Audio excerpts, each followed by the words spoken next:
आज आम आम नवम क्लास गोप प्रयाण चैप्टर अभ्यास प्रश्नपत्र करवा।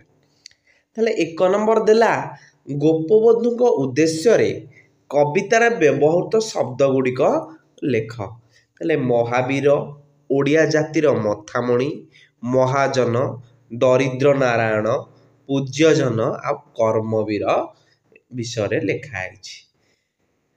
2 नंबर खोलताल यही शब्दर निम्न चारोटी अर्थ लिखाई। ठीक उत्तर हूँ खोलताल अर्थ वाद्य यंत्र। नेक्स्ट 3 नंबर प्रश्न देला कविता को आम अनुसरण करी गोपबंधु उद्देश्य रे लेखा जाइथिया वाक्य गुड़िक बाछि लेख। ताहले कर देछि गोपबंधु मृत्यु रे ओडिया जाति भांगी पड़िथिला। हाँ भांगी पड़िथिला। गोपबंधु मृत्यु रे ओडिशार सबु बिजुली बत्ती लिभि गला। नाई बिजुली बत्ती कौन पे लिभि है गरे।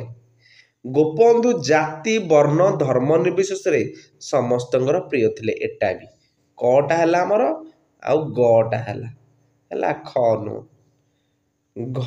तापरे गोपबंधु दरिद्र पीड़ित मानकर सेवा करुले। हाँ तापरे ओरेटा गोपबंधु मृत्यु रे ब्राह्मण माने बीज मंत्र गान करिया पई कुहा जायछि ना एटा नो हैला। ताले चारोटी हमर ठीक हैला।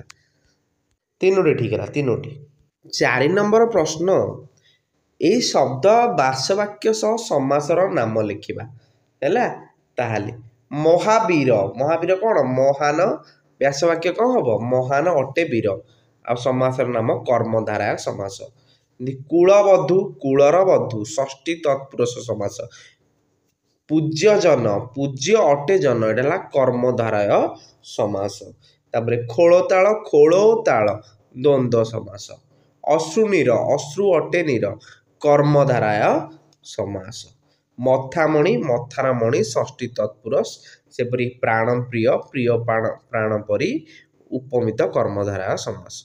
5 नंबर प्रश्न निम्नलिखित शब्द गुड़िक व्यवहार करी गोटे सार्थक वाक्य गठन कर है। अधर ताले अधर लगे वाक्य गठन कले कौन हम झीटीर अधर जबा पुष्प परी लाल। मथामणि राणीकर रत्नखचित मथामणिटी हजिगला। राजपथ राजपथ पार्श्वरे वृक्षरोपण करने को राजा निर्देश देले।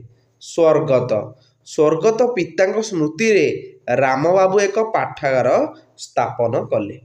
नेक्स्ट मंत्र पंडित माने स्पष्ट भाव मंत्र उच्चारण करती।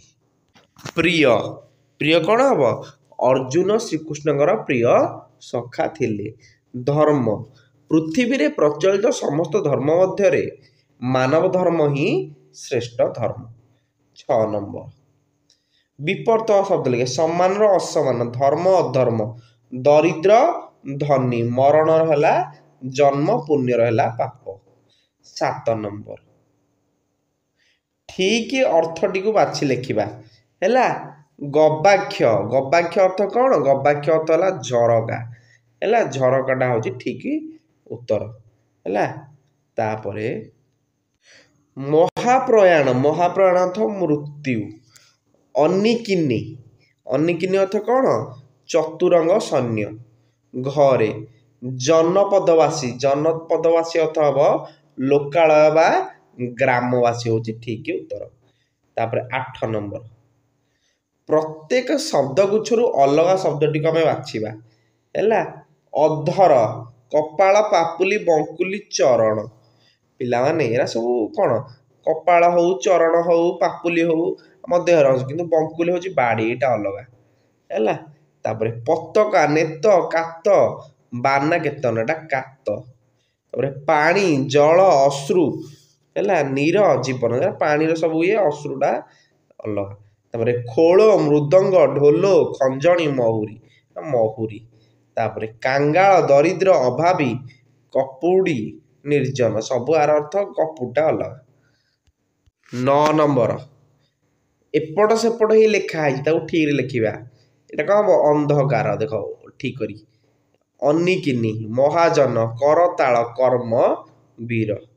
तापरे आमर सर्ट क्वेश्चन 2 मार्किया 3 मार्किया 10 ନମ୍ବର କବି ମହାବୀର ବୋଲି କାହାକୁ କହିଛନ୍ତି? ଉତ୍କଳମଣି ଗୋପବନ୍ଧୁ ଦାସଙ୍କୁ ମହାବୀର ବୋଲି କହିଛନ୍ତି। 11 ନମ୍ବର ଗୋପବନ୍ଧୁଙ୍କ ମୃତ୍ୟୁରେ ଓଡ଼ିଆ ଜାତିର କି କ୍ଷତି ଘଟିଲା? ଗୋପବନ୍ଧୁ ମୃତ୍ୟୁରେ ଜାତିର ଗର୍ବ କ୍ଷୁର୍ଣ୍ଣ ହେବା ସହ ଜାତି ମଥାମଣି ଭୁଲ ଅଣ୍ଠିତ ହୋଇ ଅପୂରଣୀୟ କ୍ଷତି ସୃଷ୍ଟି ହେଲା। 12 ନମ୍ବର ଅନିକିନି ବୋଲି ଏଠାରେ କାହାକୁ ଅଭିହିତ କରାଯାଇଛି? ହେଲା ଗୋପବନ୍ଧୁଙ୍କ ଅନୁଗତମାନଙ୍କୁ କବି ଅନିକିନି ବା ଚତୁରଙ୍ଗ ସେନାନୀ ବୋଲି ଅଭିହିତ କରିଛନ୍ତି। 13 ନମ୍ବର ଗୋପବନ୍ଧୁଙ୍କ ମର ଶରୀରକୁ କବି କିପରି ସମ୍ମାନ ଜଣାଇବା ପାଇଁ ନିବେଦନ କରିଛନ୍ତି? କବି ସମସ୍ତ ନାଗରିକଙ୍କୁ ରାଜରାସ୍ତାରେ ଉପସ୍ଥିତ ରହି ଖାଲି ପାଦରେ ମଥାନଥ ପୂର୍ବକ ଅଶ୍ରୁଳ ନୟନରେ ଗୋପବନ୍ଧୁଙ୍କ ମର ଶରୀରକୁ ସମ୍ମାନ ଜଣାଇବାକୁ ନିବେଦନ କରିଛନ୍ତି। 14 ନମ୍ବର ଗୋପବନ୍ଧୁଙ୍କ ଶବ ସହିତ ଯିବା ପାଇଁ କେଉଁମାନଙ୍କୁ କବି ଆହ୍ୱାନ କରିଛନ୍ତି? ରାଜା, ଧନିକ, ବଣିକ, ସୌଦାଗର, ପୁରୋହିତ, କୃଷକ, କ୍ଷତ୍ରିୟ ଆଦି ସମସ୍ତଙ୍କୁ ଆହ୍ୱାନ କରିଛନ୍ତି। 15 ନମ୍ବର ଗୋପବନ୍ଧୁଙ୍କ ମହାଯାତ୍ରାରେ ସାମିଲ ହୋଇଥିବା ବ୍ୟକ୍ତିମାନଙ୍କୁ କ'ଣ କରିବା ପାଇଁ କବି କହିଛନ୍ତି? ବ୍ରାହ୍ମଣମାନେ ମରଣ ମନ୍ତ୍ର ଉଚ୍ଚାରଣ କରିବେ, ଜନତା ତାର ପାଳି ଧରିବେ ଏବଂ ଜନପଦବାସୀ ଖୋଳ କରତାଳ କରି ସଂକୀର୍ତ୍ତନ କରିବା ସହିତ ତାଳି ମାରିବାକୁ କବି ନିବେଦନ କରିଛନ୍ତି। 16 ନମ୍ବର କୁଳବଧୂମାନେ ଗବାକ୍ଷ ପୁଡ଼ା ଧରି ଠିଆ ହେବା ପାଇଁ କହିବାର ଉଦ୍ଦେଶ୍ୟ କ'ଣ? ତତ୍କାଳୀନ ରକ୍ଷଣଶୀଳ ସମାଜର ନାରୀର ସ୍ୱାଧୀନତା ନଥିବାରୁ କବି କୁଳବଧୂମାନଙ୍କୁ ଝରକା ଆଢ଼ୁଆଳରେ ଛିଡ଼ା ହୋଇ ଅଶ୍ରୁ ବିସର୍ଜନ କରିବାକୁ ନିବେଦନ କରିଛନ୍ତି। ସେତେବେଳେ ସେତେ ନାରୀର କ'ଣ ନଥିଲା? ସ୍ୱାଧୀନତା ନଥିଲା। 17 ନମ୍ବର ଗୋପବନ୍ଧୁଙ୍କ ପ୍ରାଣଠାରୁ ପ୍ରିୟ କ'ଣ ଥିଲା ବୋଲି କବି କହିଛନ୍ତି? ଜନ୍ମ ମାଟି ହିଁ ଗୋପବନ୍ଧୁଙ୍କର ପ୍ରାଣଠାରୁ ଅଧିକ ପ୍ରିୟ ଥିଲା। 18 ନମ୍ବର କେଉଁ କଥା ଭୁଲି ସମସ୍ତେ ଗୋପବନ୍ଧୁଙ୍କ ମର ଶରୀରକୁ ସମ୍ମାନ ଜଣାଇବା ପାଇଁ କବି ନିବେଦନ କରିଛନ୍ତି? ଜାତି, ଧର୍ମ, ବର୍ଣ୍ଣ ତଥା ସମ୍ପ୍ରଦାୟଗତ କ୍ଷୁଦ୍ରତାକୁ ଭୁଲି ସମସ୍ତେ ଗୋପବନ୍ଧୁଙ୍କ ମରଣ ଶରୀରକୁ ସମ୍ମାନ ଜଣାଇବା ପାଇଁ କବି ନିବେଦନ କରିଛନ୍ତି। 19 ନମ୍ବର କବି ଗୋପବନ୍ଧୁଙ୍କୁ ଦରିଦ୍ର ନାରାୟଣ ରୂପେ ଅଭିହିତ କରିଛନ୍ତି କାହିଁକି? ଗୋପବନ୍ଧୁ ଦରିଦ୍ର ଜନତାଙ୍କ ମେଳରେ ରହି ସେମାନଙ୍କ ମୁଖରେ ଅନ୍ନ ଦେବା ସହ ସମସ୍ତଙ୍କ ଦୁଃଖରେ ସମଭାଗୀ ହୋଇ ଅଶ୍ରୁ ବିସର୍ଜନ କରୁଥିବାରୁ କବି ତାଙ୍କୁ ଦରିଦ୍ର ନାରାୟଣ ବୋଲି ଅଭିହିତ କରିଛନ୍ତି।